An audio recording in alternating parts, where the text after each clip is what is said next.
Eee, ini juga, mereka itu kadang terlihatnya di tempat masaknya. Atau ada juga yang kalau kita bilang penglaris ini kan yang negatif nih, tapi ada penglaris juga yang positif, nanti kita bahas Oh di ya, sini. nanti. Ada yang syaratnya harus diambil dari yang jenazahnya itu meninggalnya di malam-malam tertentu. Ada juga harus Mhm harus mhm. enggak, berarti enggak Nggak sembarangan. sembarangan. Syaratnya misal dia harus masih berjaga dan masih perawan. Wah, Tapi bukan statusnya ya, memang benar ya. belum pernah melakukan hubungan seks, belum. Terus meninggalnya di malam Selasa Kliwon atau Jumat Kliwon.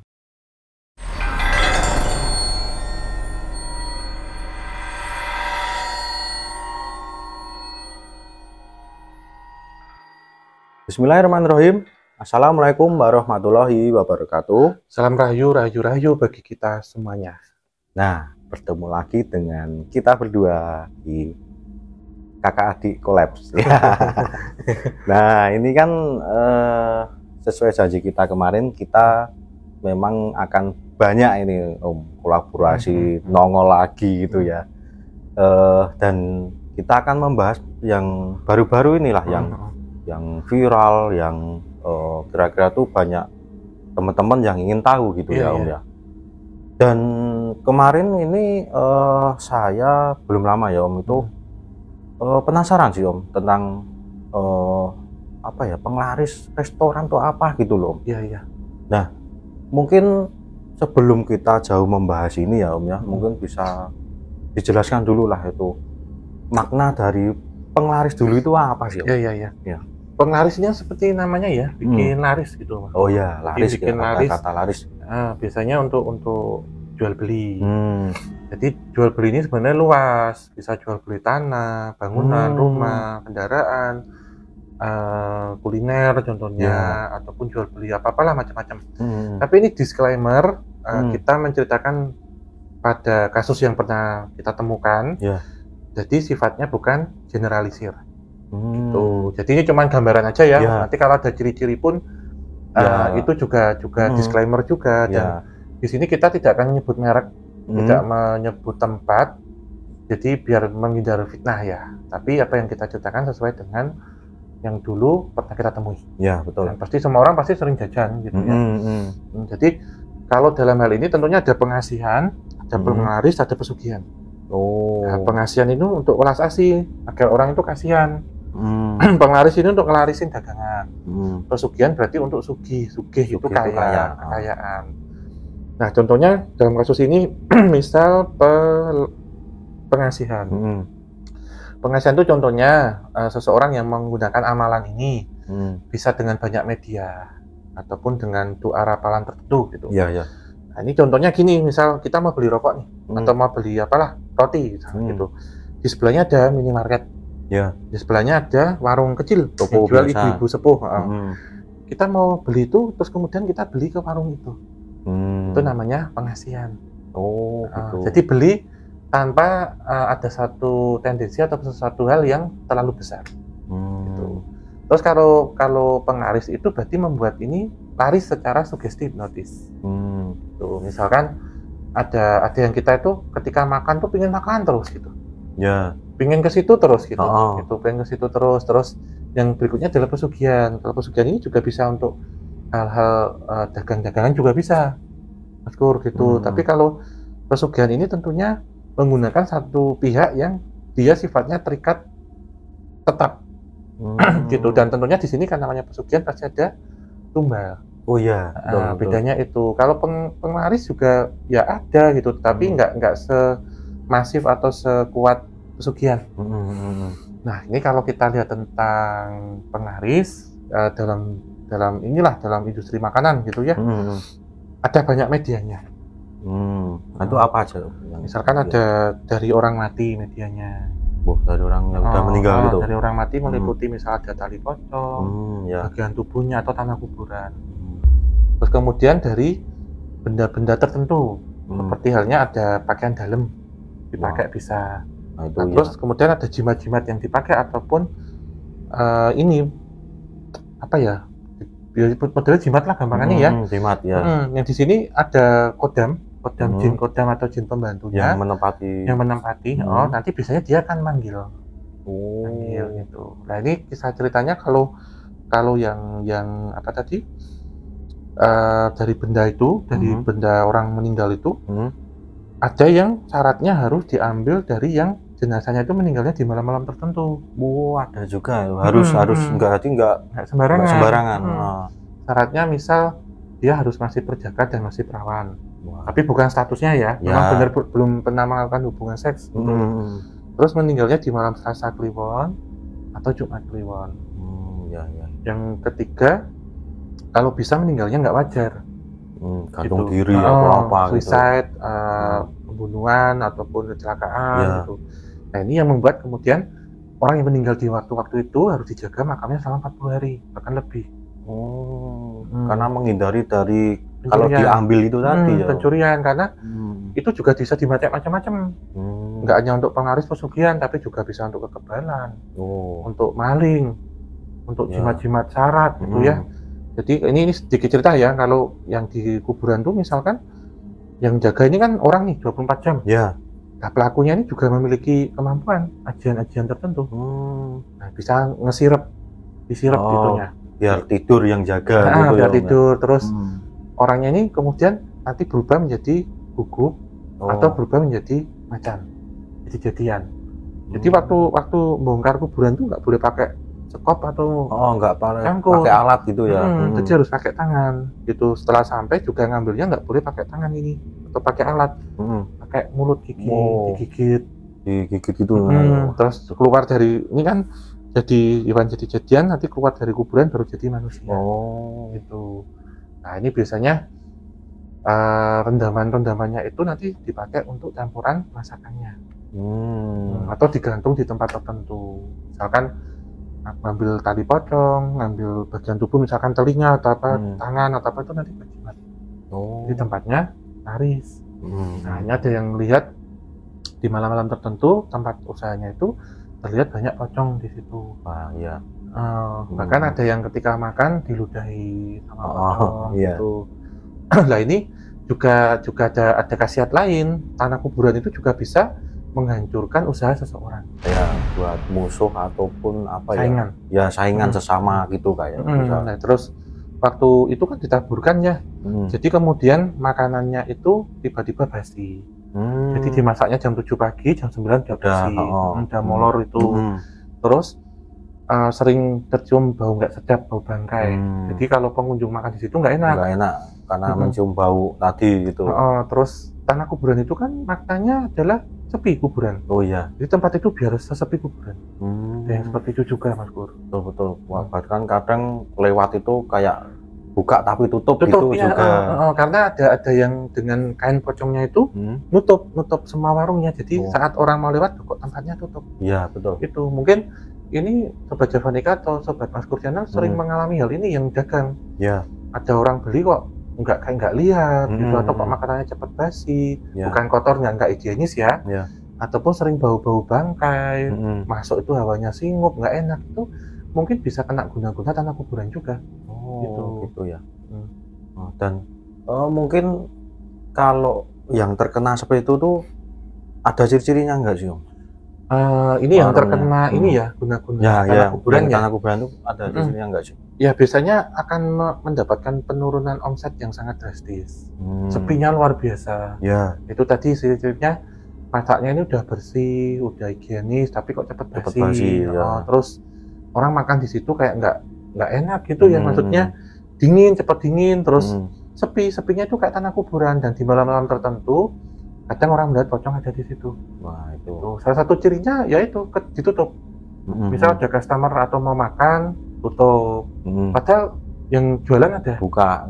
Terus berapa hari ditanyain kemarin seperti ini kok tutup gitu. Dan ini pasti ada malam-malam tertentunya juga loh. Itu ini guna-guna tanah kuburan masuknya. Nah itu juga mungkin kalau teman-teman kemarin lihat konten saya yang ditanya Mas Pur kan juga ada tahu itu yang kenakalan sesama pedagang itu kan. Ada yang datang seperti itu Om, nah itu kok tutup gitu. Lah esok harinya ketemu yang dagang, kok tutup tadi malam kenapa Pak? Oh, padahal buka. Nah, berarti kan itu ada ciri-ciri kena itu tadi, guna-guna itu tadi Om. Ya, terus berikutnya ini juga yang tadi pakai dalemannya. Itu juga sama gitu. Jadi maaf ya, itu mungkin di sini apa ya, celana dalam biasanya. Dan celana dalam ini yang bekas pakai. Ya. Biasanya itu dikum untuk kuah-kuahan. Nah, itu bukan yang baru tapi yang selesai dipakai ya. Itu syarat-syarat juga. Yang ketiga menggunakan kodam. Nah, kodam di sini macam-macam, atau yang sering kita dengar itu jin peludah. Ya. Atau bahkan ada yang menjilati piring. Wah. Atau yang meludahi nasi. Itu. Dan kalau tadi yang saya sebut ini sempat beberapa jadi buah bibir sih akhir-akhir ini. Tentang ada satu jasa masakan ya. Itu yang atau apa gitu di kuliner apa itu yang dijilatin piringnya atau diludahi nasinya itu langsung. Jadi si orang pelaku penglaris ini itu syaratnya salah satunya harus diludahi langsung loh. Berarti itu yang punya bukan makhluknya ya, itu benar-benar yang punya gitu. Ada yang gitu juga, karena kemudian larisnya luar biasa tempat itu.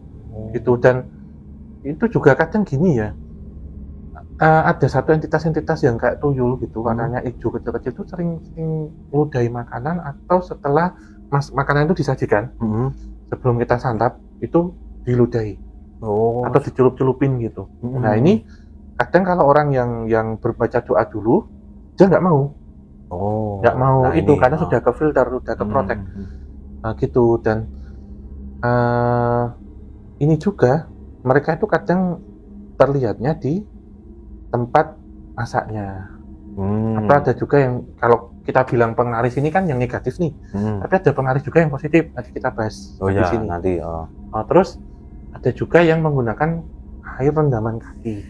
Pernah itu pernah. Dan bahkan ini di salah satu restoran terkemuka loh, restoran besar. Maaf ya saya sebut tuh model seperti waralaba gitu. Nah ini sebenarnya ketika ditanya demikian, kenapa? Karena ini kan di Indonesia. Jadi harus saingannya tuh kayak gitu. Walaupun masaknya enak, terjaga ataupun laris, tapi itu pun harus diproteksi dengan perlindungan pagar gaib. Walaupun kita nggak pakai ya, tapi tetap harus dilindungi. Kenapa? Kalau itu nggak diproteksi, bisa nanti diserang sama yang lain. Salah satunya kena guna-guna tanah kuburan. Itu tadi. Nah, ini yang disebut penglaris positif. Itu ada amalan-amalan doanya. Ya. Berarti kalau untuk yang positif itu memang cuma untuk apa ya? Kayak protek aja ya Om. Iya. Tapi kalau yang negatif ya itu tadi udah kayak rendaman kaki lah, udah yang kotor-kotor, celana dalam itu kan. Dari segi apa ya? Kesehatan juga kan itu pengaruh juga ya Om. Jadi bisa bayangkan ya teman-teman, pakai yang kotor ataupun celana dalam itu kan ada bakteri-bakteri yang itu ya Om ya. Iya pasti. Ini kan sebagai salah satu syarat ya. Terus biasanya ini juga ada ciri-ciri lain, ini walaupun bisa dijelaskan secara fisika ya. Semisal bungkus, kan ada yang nggak boleh dibungkus atau bungkus kok kenapa nggak enak. Iya. Penjelasannya kalau disajikan di tempat itu lebih enak karena lebih fresh. Nah dibungkus itu karena sudah ditaruh dalam kertas, dalam box ataupun dalam plastik ya. Plastik biasanya. Panasnya kan turun. Jadi itu bikin nggak enak. Makanan itu ketika panasnya turun, rasanya berbeda. Ini secara fisika. Tapi secara metafisika, makanan yang ada seperti itunya ya, ada jambi-jambinya itu atau ewes-ewesnya itu, kan ketika dibawa pulang melewati banyak tempat. Nah, misal jembatan, perempatan, pohon besar. Jadi orang Jawa bilang tuh sebe hilang. Tuh. Tapi nggak semua ya, ini generalisir juga ya. Gitu. Dan ada mungkin yang pernah kita nemui ada di waktu-waktu tertentu tutup. Ya itu nggak harus weekend gitu. Ini sebenarnya bisa mungkin kepingin libur aja, kita suuzon, itu aku suuzon ya. Tapi suuzonnya misalkan ada hari-hari tertentu yang itu dino apese atau hari apes, itu pasti ada tantangan gitu. Terus kemudian ada yang boleh hanya makan di tempat, tidak boleh dibungkus. Ada juga yang tidak boleh makan di tempat dan harus dibungkus, ada juga. Tapi ini nggak semuanya ya, ada beberapa ciri-cirinya gitu. Lah yang apa ya, yang dari dulu mungkin saya belum ada jawaban ya Om ya. Itu kenapa kalau dibungkus dibawa pulang itu kan pasti nggak enak, karena kalau yang pakai gitu tuh lewat jembatan-jembatan gitu hilang lah kok. Maksudnya itu kenapa bisa karena lewat jembatan itu itunya hilang tuh? Itu kenapa sih? Iya, pertama kan tentunya lewati perbatasan. Yang kedua ada entitas astral lain yang di situ yang bisa nyerap. Yang ketiga bisa jadi itu pantangan. Oh, ada pantangan juga. Jadi ketika lewat jembatan itu kan air unsurnya. Jembatan kan sering dipakai untuk melarung. Oh iya. Untuk buang. Iya. Di situ. Jadi pantangan termasuk pohon besar atau perempatan. Oh, itu juga banyak ya, lalu lintas itu hilang nanti di situ. Energinya. Karena kalau sudah diisi itu kan energi. Ya. Jadi semakin mendekati lokasi atau dibawa pulang, energinya itu akan terkikis dan habis. Oh, rasanya kembali itu. lagi. Dan biasanya warga sekitar dari tempat makan itu malah nggak jajan di situ. Biasanya orang-orang jauh. Iya. Itu juga. Bahkan ada orang jauh itu yang pingin datang ke tempat itu saja, walaupun dari luar kota yang juga. Nah, ya betul. Itu juga. Jadi di sini sifatnya adalah sugesti hipnotis. Ya. Gitu. Bahkan juga apa ya? Teman-teman luar kota ataupun saudara kita ya untuk kalau di Jogja nggak ke situ itu belum afdol katanya gitu. Iya, bahkan dulu merebak di tahun 90-an ada satu tempat menjual ini ya, makanan kuah ya gitu. Karena rame banget, rame ini akhirnya ada satu pembeli yang tidak sabar, dia ngambil kuah sendiri. Pas jatuh ini kena celana dalam. Ya, sempat masuk koran itu. Betul. Jadi pas ngadu itu kecentel gitu anunya itu ya. Iya. Dan itu ya ini nggak boleh menyebutkan ya Om. Iya. Tapi memang kalau saya lewat situ itu di atas alat masaknya itu mohon maaf ya Om, itu sosoknya itu sedang BAB gitu loh. Dan kalau pertanyaan saya sih ini bisa menyeluruh semua makanan ataupun hanya berkuah ataupun tertentu gitu. Menyeluruh Mas. Jadi ada di semua makanan gitu, nggak hanya yang berkuah, yang kering, yang apa, semuanya ada. Oh, semuanya bisa. Padahal saya pernah juga menemukan itu yang dia nggak jorok ya, tapi manggil-manggil gini ada juga. Oh iya, betul. Ada manggil, tapi ini positif gitu, karena memang masakannya enak, gitu. Terus pelayanannya ramah, terjangkau. Tapi kadang sama entitasnya ini ditanyain, kok lama nggak mampir sini? Gitu. Wow, malah ditanyain. Terus ada yang duduk di meja kasir, gitu. Ada yang lari-lari di atas meja. Bahkan ada yang di toiletnya tuh nggak boleh dibuka, tapi ternyata di situ kunci masakannya itu di situ. Wow, ada di toiletnya itu. Bahkan ada juga yang maaf ya, tempatnya itu kotor banget gitu, tapi laris banget. Jadi setiap makan buang bawah langsung. Bahkan ada yang tusuk satenya itu dicuci lagi. Ada syaratnya itu. Makanya kalau makan sate itu kan kadang tusuknya dipatahin ya. Oh iya betul. Biar nggak dipakai lagi. Gitu. Itu ada. Ya enak tapi masakannya gitu. Waktu keluar kota pernah makan gitu, dan saya sendiri kalau itu tidak terlalu membahayakan dan menjijikan, makan di situ. Tapi kalau enggak males. Ya. Nggak ada selera, kayak ada yang sudah ngefilter, ini nggak usah main ke sini. Iya, betul. Nah, dan mungkin sebelum kita penutupan nih Om. Iya. Nah, ini mungkin yang jadi pertanyaan teman-teman, dan mungkin ini inti dari podcast kita ini ya Om ya. Biar teman-teman juga tidak salah pilih. Iya. Tetapi juga ini jangan dijadikan patokan juga loh ini ya. Nah, itu ciri-ciri yang memakai penglaris itu warung tokonya itu ada ciri khususnya kan? Misalkan warungnya gelap ataupun kotor itu gimana? Iya. Kalau cara ciri ini disclaimer ya, ini nggak menyeluruh, tapi jangan. Pertama pakai warna-warna cat tertentu. Nggak usah disebutkan warnanya. Pasti yang mencolok lah. Ya, yang beda lah dari yang lain. Gitu. Ya, terus yang kedua itu larisnya bukan main, berbeda dari tempat lain larisnya. Gitu. Komen ya mungkin ada juga yang memang cita rasanya enak ya. Itu.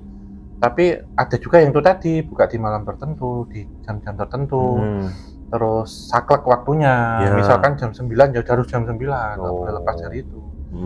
Terus ada juga terkadang yang jualan itu, maaf nih, misal dulu dijual sama orang tuanya, terus diganti anaknya rasanya beda. Oh ya, ada. Ada ini cuma contoh aja. Dibawa pulang itu memang rata-rata sih ada rasanya nggak enak, memang beda. Terus biasanya menemukan satu tempat-tempat yang misterius lah dari tempat makannya. Iya. Kadang kotor banget tapi enak itu juga Iya. ada gitu. Jadi ya menurut saya sih kita makan di mana-mana bebas, boleh gitu ya, tapi yang penting sebelum makan baca doa. Nah, Karena ada beberapa yang ketika didoani hambar. Oh ya, karena nggak Rasanya. bisa masuk itu Masuk, tadi ya. nggak bisa masuk itu. Terus ya lokasinya Singop sih. Kadang nggak warga asli yang ke situ, orang-orang jauh. Ya itu. Dan gitu juga syarat-syaratnya aneh-aneh. Itu berarti harus ada pantangan ini, pantangan itu yang berbeda gitu. Dititeni aja lah gitu. Tapi ya nggak semuanya karena ini sifatnya tentunya subjektif dan jangan sampai mengarah ke hal fitnah ya. Ya betul. Ya ini cuman waspada aja buat kita. Dan mungkin menambah sedikit yang paling terpenting itu tetap sebelum makan dimanapun itu tetap berdoa, itu yang paling penting ya. Iya, jangan difoto dulu. Nah, untuk Instastory baru ini kita doakan dulu baru difoto nggak apa-apa. Ya. Nah itu sih. Nah itu mungkin pesan-pesan dari Om Ha ya mengenai tentang penglaris ini. Mungkin teman-teman nanti bisa juga request ke kita ya Om ya. Mungkin kedepannya mau membahas apa nanti bisa DM ke saya dan kita realisasikan untuk podcast selanjutnya gitu. Iya. Nah, mungkin Om Ha dan teman. Iya, mungkin ini aja ya. Kita juga harus cerdas dan memilih-milih ya, terutama kalau kita jajan di luar. Tentunya tetap kita lebih higienis, lebih terjaga, lebih bersih dan lebih terjangkau kalau masak di rumah. Nah, betul sekali. Tentunya itu. Tapi kalau sesekali nggak apa-apa, tapi bijak dalam memilih juga. Jangan tempatnya terlalu kotor, hanya dengan iming-iming harga murah. Tapi gizi dan juga kandungan apa yang ada di situ tidak menjamin untuk kesehatan. Karena zaman sekarang harta paling berharga adalah kesehatan. Investasi luar biasa itu adalah kesehatan. Jadi hati-hati jajan di luar. Selain di situ ada penglaris atau bukan aja. Ya. Oke, terima kasih untuk Sobat Javanika dan juga Sobat Maskur Channel. Jangan lupa untuk subscribe channel kami berdua, Kisah Tanah Jawa juga dan juga Maskur Channel. Nyalakan lonceng dan mendapatkan notifikasi setiap kami upload. Like dan share sebanyak mungkin jika kalian suka. Tinggalkan komentar, masukan, kritik dan saran hanya di kolom komentar. Dan satu lagi, bijak dalam bersosial media. Kita tutup. Akhir kata, wabillahi taufiq wal hidayah. Wassalamualaikum warahmatullahi wabarakatuh. Mugi utang sapinangan rahayu. Sakum tumati.